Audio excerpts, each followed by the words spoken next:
11 सितंबर 1893, Chicago, America.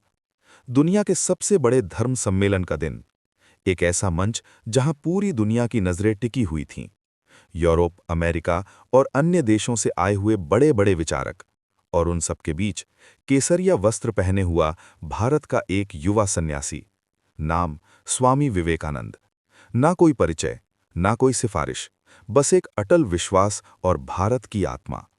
जैसे ही वो मंच पर आगे बढ़ते हैं, हॉल में गहरी खामोशी छा जाती है।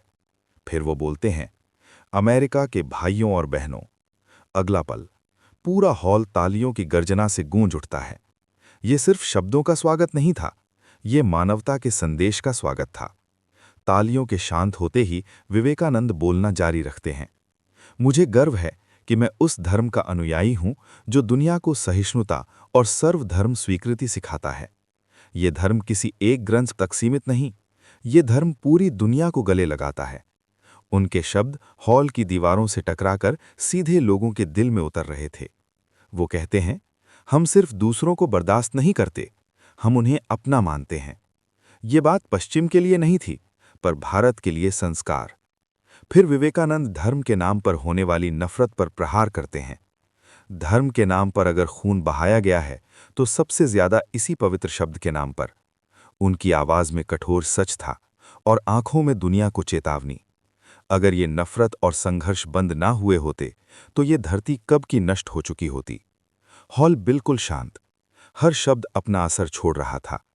फिर विवेकानंद अपने देश का परिचय देते हैं। मैं उस देश से आया हूं जहां हर धर्म को शरण मिलती रही है। जब दुनिया ने यहूदियों को ठुकराया, भारत ने उन्हें अपनाया। जब पारसी अपना घर छोड़ने पर मजबूर हुए, भारत ने उन्हें अपनी धरती दी। ये सिर्फ इतिहास नहीं, ये भारत की पहचान है। फिर भाषण धीरे धीरे धर्म से उठकर मानवता और चेतना पर आ जाता है। धर्म सिर्फ पुस्तकों में नहीं होता, धर्म अनुभव है। ईश्वर को सिर्फ पढ़ना काफी नहीं, उसे जीना होता है। और फिर आता है वो हिस्सा जो युवाओं के दिल में आग जला देता है। खुद को कमजोर कहना पाप है। तुम्हारे अंदर अनंत शक्ति है। तुम खुद नहीं जानते तुम क्या हो सकते हो।